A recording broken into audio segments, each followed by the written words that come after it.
Apakah kamu akan menerimaku? Ray, kenapa sikapmu kini berubah padaku? Padahal dulu, kamu itu galak sekali loh. Sering membentakku, memarahiku hanya karena hal sepele, bahkan tega mengusirku dari ruanganmu. Namun kenapa sekarang sikapmu berubah 360 derajat? Apakah kamu sedang merencanakan sesuatu untuk menyepakku dari rumah sakit? Arumi mendongakkan kepala, menatap wajah rupawan sang lelaki.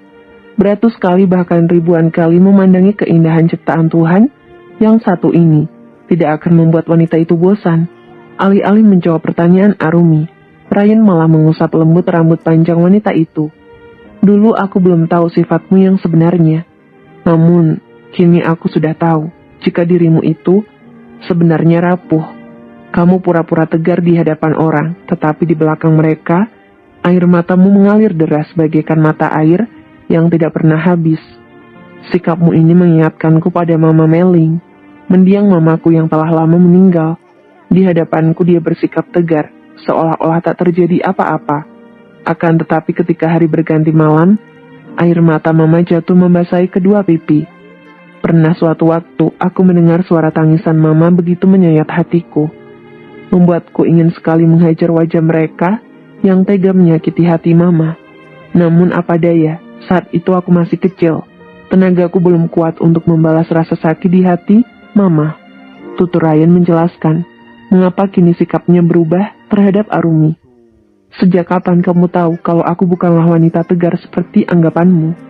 Arumi kembali menatap air mancur yang ada di hadapannya. Ryan tersenyum getir saat mengingat bayangan masa lalu di mana ia melihat Meling meringkuk di atas ranjang seorang diri sambil memeluk kemeja pria brengsek yang telah membuatnya lahir ke dunia ini. Hati Ryan kecil begitu sesak ketika melihat mama tercinta terluka. Ingin membela sang mama tetapi tak memiliki kemampuan untuk melakukannya. Akhirnya ia hanya memendam rasa dendam di dalam dada. Ray, kamu belum menjawab pertanyaanku. Tegur Arumi memandang sekian detik sebelum kembali memandangi pepohonan hijau serta bunga-bunga yang bermekaran di depan sana. Berkali-kali menggigit bibir bawah karena wajah pria itu sangat mempesona. Kan Arumi harus menghela napas panjang untuk menyembunyikan debaran aneh yang ada di dada. Sejak aku bertemu dengan mantan suami dan rubah betina itu, pertemuan yang tidak disengaja membuat aku tersadar bahwa kamu sebenarnya rapuh. Tidak setegar yang aku bayangkan. Sejak itu aku merasa bersalah karena sudah memperlakukanmu dengan tidak baik. Andai saja aku tahu kalau kamu wanita lemah, mungkin aku akan bersikap lebih lembut terhadapmu. Sungguh aku sangat menyesal. Ucapan Ryan terdengar penuh penyesalan. Arumi bisa memaklumi sikap pria itu, sebab pada dasarnya ia memang bukanlah wanita yang memiliki kepribadian ekstrovert.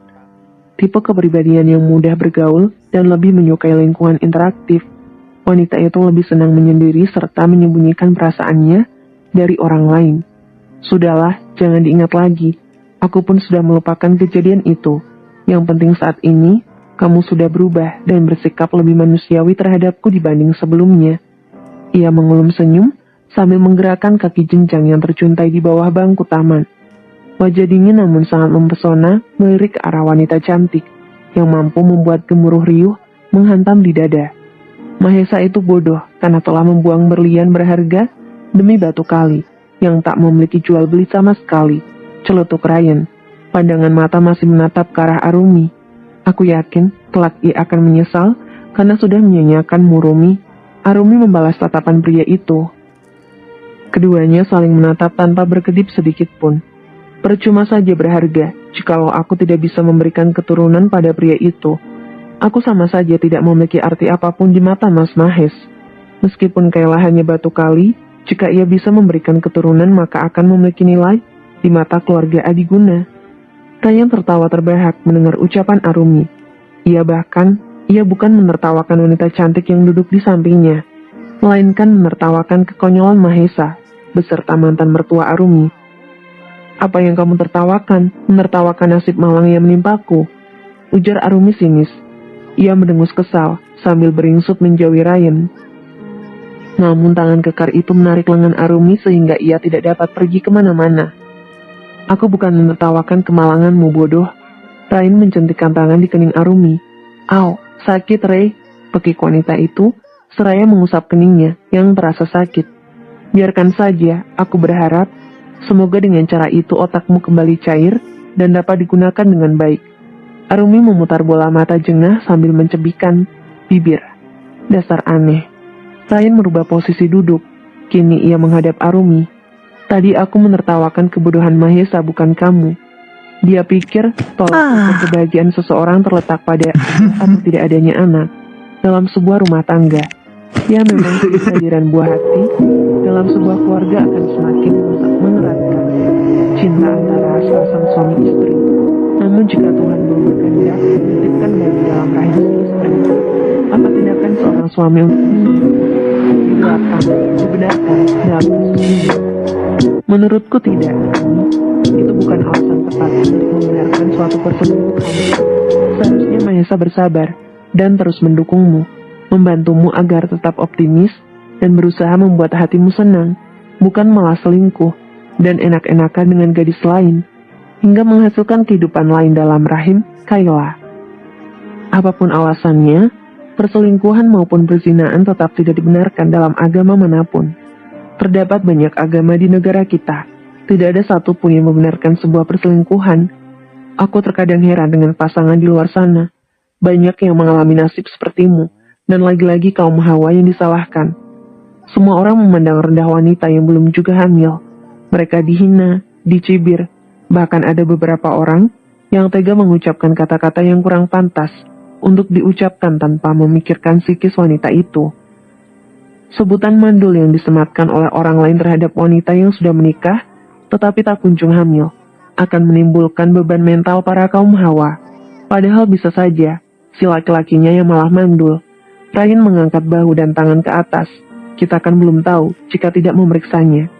Jadi jangan jadikan masa lalumu sebagai beban ketika kamu membuka lembaran baru dalam hidupmu.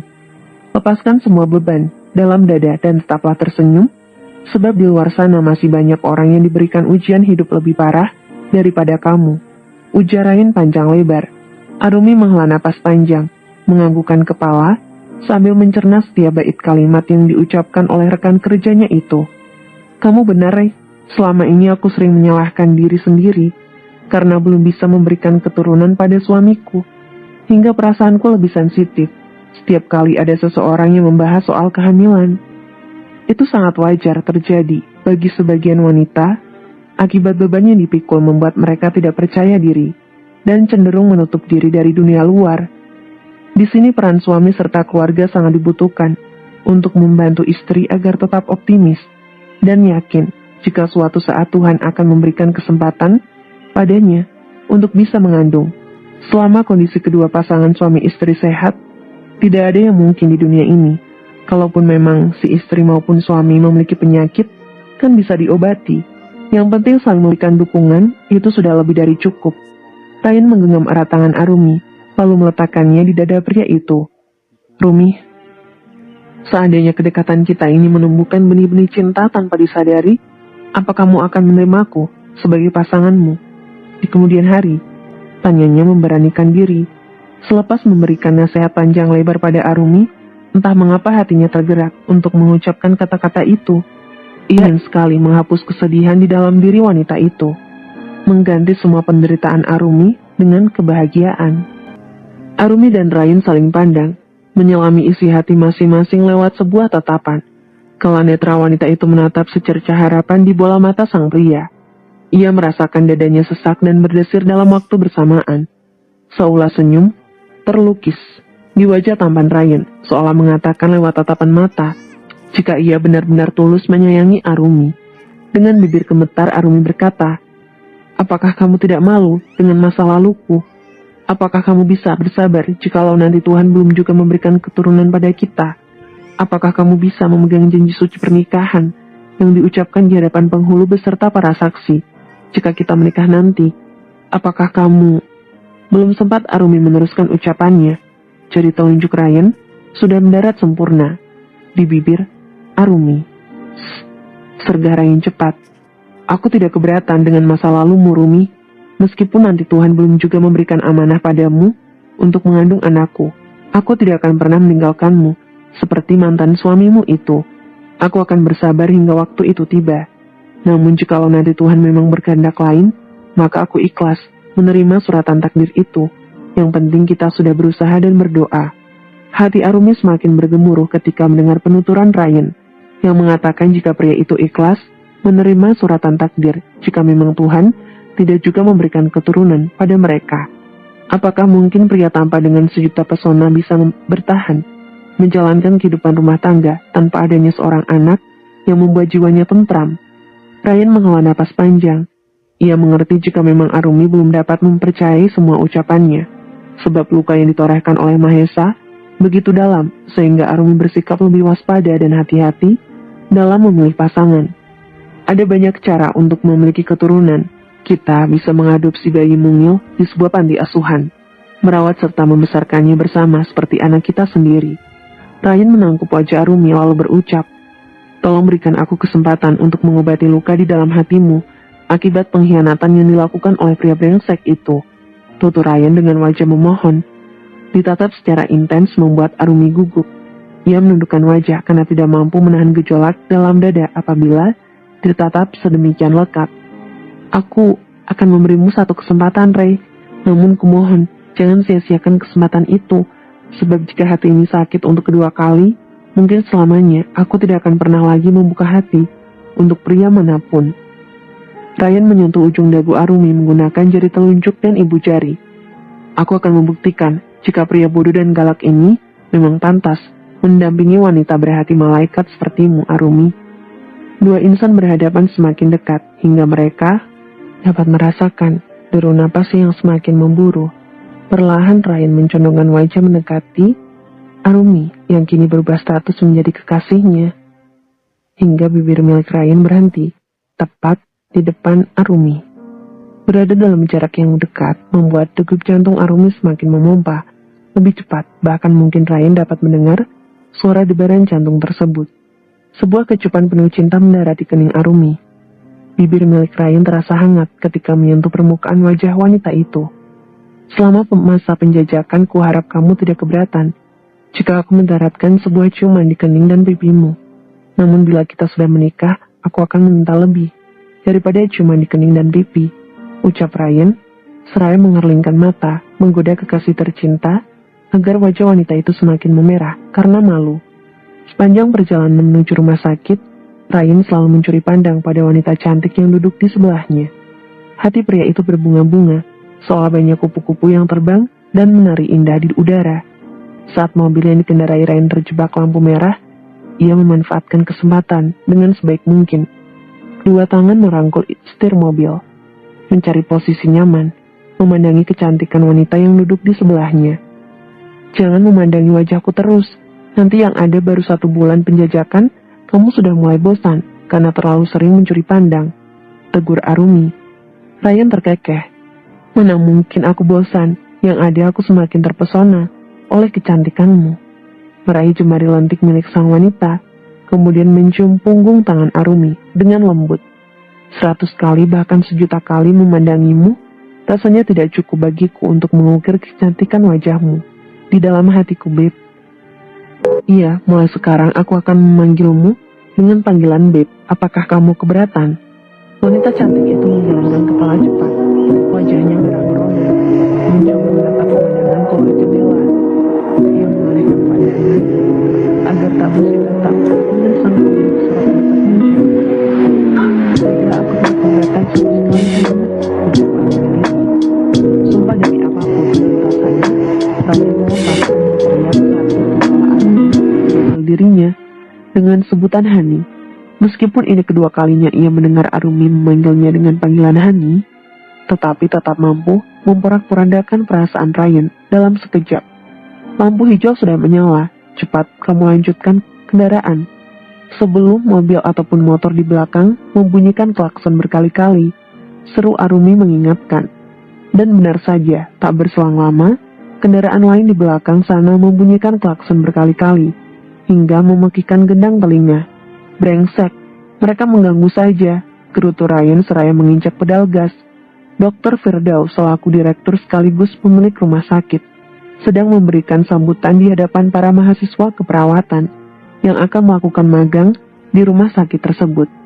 Sebagai wakil direktur, tentu saja Ryan pun turut hadir memberikan sepatah dua patah kata yang disampaikan di hadapan para mahasiswa, serta beberapa dokter yang terpilih untuk membantu kedelapan mahasiswa itu selama praktik di Persada International Hospital. Kamu lihat tidak dokter yang duduk di depan saja? Wajahnya tampan sekali ya. Penampilan dokter itu begitu mempesona, hingga membuat aku enggan mengedipkan mata, bisik salah satu mahasiswa perawat yang duduk di belakang kursi Arumi. Benar, aku setuju dengan pendapatmu. Dokter itu memang tampan. Menurutku dia paling tampan di antara banyaknya dokter muda yang bekerja di sini. Timbal yang lain, duh, aku kok jadi ingin sekali berdekatan dengan dokter itu, ucap perawat pertama. Ia menangkup kedua tangan ke dada sambil memandangi langit-langit ruangan. Semoga nanti aku punya kesempatan untuk bisa berdekatan dengan dokter itu. Benar, aku juga mau dong diberikan kesempatan untuk berduaan dengan dokter tampan itu. Ih, kamu kok ikut-ikutan sih? Protes perawat itu terhadap temannya. Tak terima jika ada orang lain yang memiliki harapan sama seperti dirinya. Biarkan saja, memangnya kenapa jika aku berharap yang sama denganmu? Toh kita belum tahu siapa yang beruntung mendapatkan dokter tampan itu. Terjadilah adu mulut di antara kedua mahasiswa perawat itu. Walaupun suara mereka lirih tetapi cukup mengganggu konsentrasi Arumi. Dasar remaja ababil, datang ke sini bukannya niat belajar, malah ingin mendekati seseorang. Apakah mereka tidak kasihan pada ibu dan bapaknya jika kedua mahasiswa itu tidak belajar dengan sungguh-sungguh? Susah payah orang tua mereka mencari rezeki, membiayai sekolah hingga ke jenjang lebih tinggi. Tetapi kedua mahasiswa ini malah sibuk memikirkan cara mengait kekasihku, gerutu Arumi dalam hati. Tak tahan dengan obrolan ocehan kedua mahasiswa tersebut, Arumi menoleh ke belakang, lalu memberikan isyarat lewat tatapan mata. Namun bukan tatapan mata biasa, melainkan tatapan mata yang tajam dan membunuh. Seketika kedua mahasiswa perawat itu terdiam, bibir mereka bungkam, karena mendapat peringatan dari dokter wanita cantik di depan sana. Bersambung.